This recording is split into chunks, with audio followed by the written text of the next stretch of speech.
Hi there, it's Ms. Wiebe. I'm in my garden. I just wanted to take a look at the fava beans. You know, it's been quite a while since I first showed them to you, and you can see they're getting kind of droopy, and they're really at the end of when they're going to be making beans for me, and they're starting to get kind of sad looking. I've cut some down. So I think I'm going to do one last pick and fill up a bowl, and then I'm going to pull them out and put something new in for the warmth of summer. So you can see the mint is kind of getting old too. There's something here. Take a look. It's a little bedroom, and I'm thinking about what kind of person lives in this room.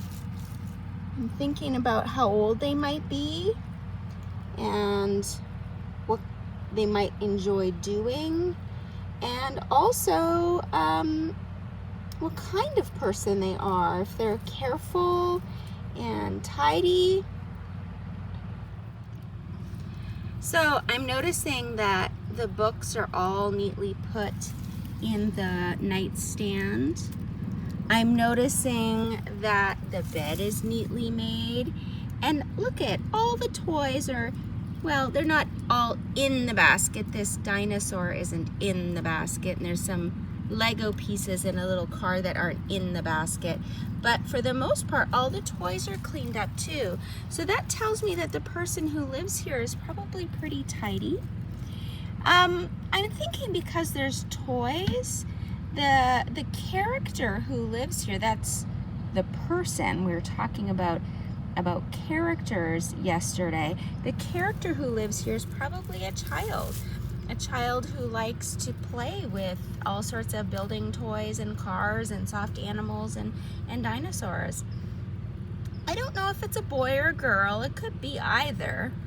I think that boys and girls can like all of these colors and toys, and so that's not too clear to me. But anyways, it's kind of neat to imagine, because that little person isn't here, it's neat to imagine what kind of person lives here. I'm even thinking it might be a kindergartner, because look at the books that are in here. Do you know this book, If You Give a Mouse a Cookie? Look at If You Give a Mouse a Cookie, and then it's all about what this little mouse does. I'd love to bounce on this bed before I leave, but I think I'd break it. Let's go inside and read a book. Goldie and the Three Bears by Diane Stanley.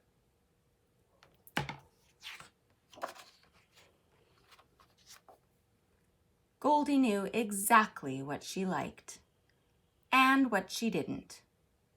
I want plain pasta with just butter and no green things, please.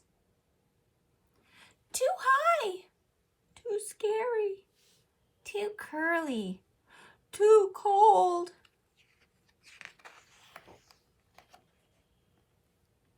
This made things difficult for Goldie. It was hard work finding the perfect hat, a really comfortable sweater, or shoes that didn't pinch her toes. I can't see. Too scratchy. Too tight. But it was worth the effort, because when Goldie loved something, she loved it with all her heart. Every day after school, Goldie ate her favorite snack. Then she read her favorite book, and then she lay down on her just right, soft but not too soft, very, very cozy bed and took a nap. Peanut butter with chunks, white bread, and no jelly.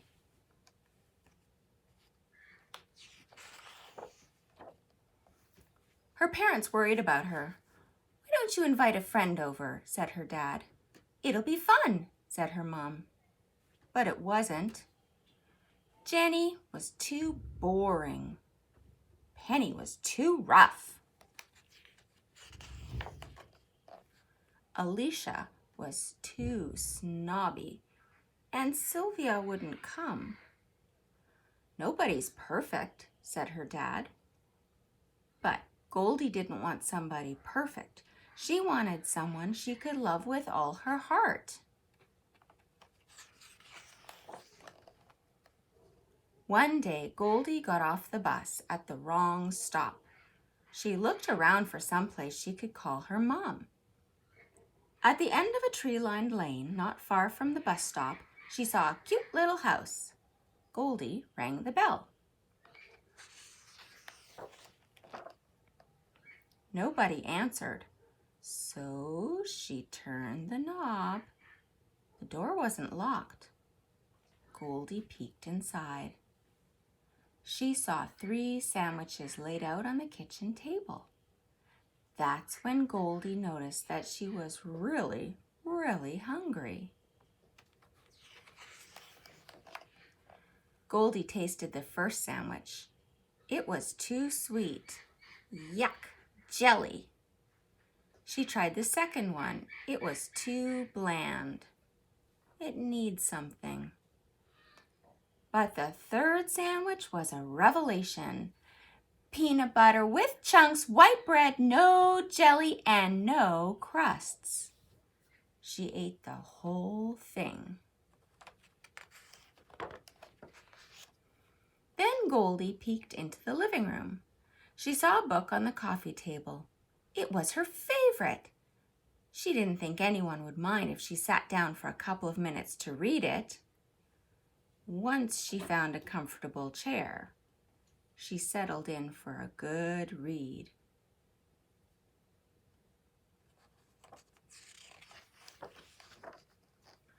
When she'd finished the book, Goldie peeked into the next room.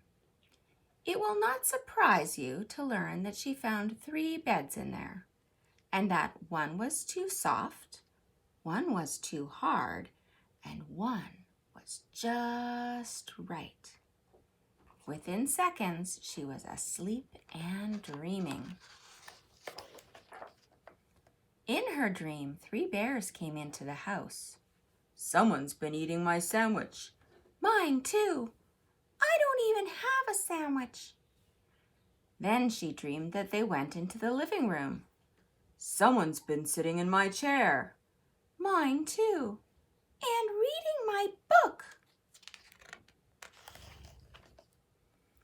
Now the dream was getting really scary.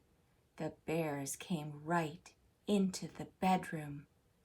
That's when Goldie realized she wasn't dreaming, and that the baby bear was mad. "Someone's been sleeping in my bed." "Mine too." "Hey, get off my bed!" She took a running leap. She was in the air. The minute Baby Bear hit the bed, Goldie went flying. When Goldie landed, Baby Bear went flying. Here was a surprise. "Whee!" said Baby Bear. "Whee!" said Goldie. "Stop it!" shouted the other bears. "You'll break the bed." The bears were very understanding about the sandwiches and the chairs and everything.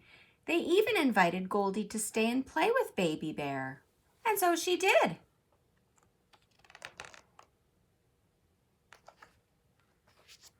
"So," said her mom as they drove home that night, "she's not too bossy?" "Nope," said Goldie. "Not too boring?" "Nope," said Goldie. "Not too snobby or silly or rough?" "Nope," said Goldie. "She's just right." And she meant it with all her heart.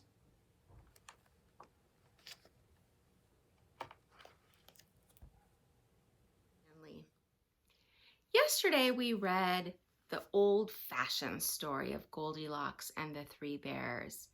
And we remember that there were 4 characters in that story.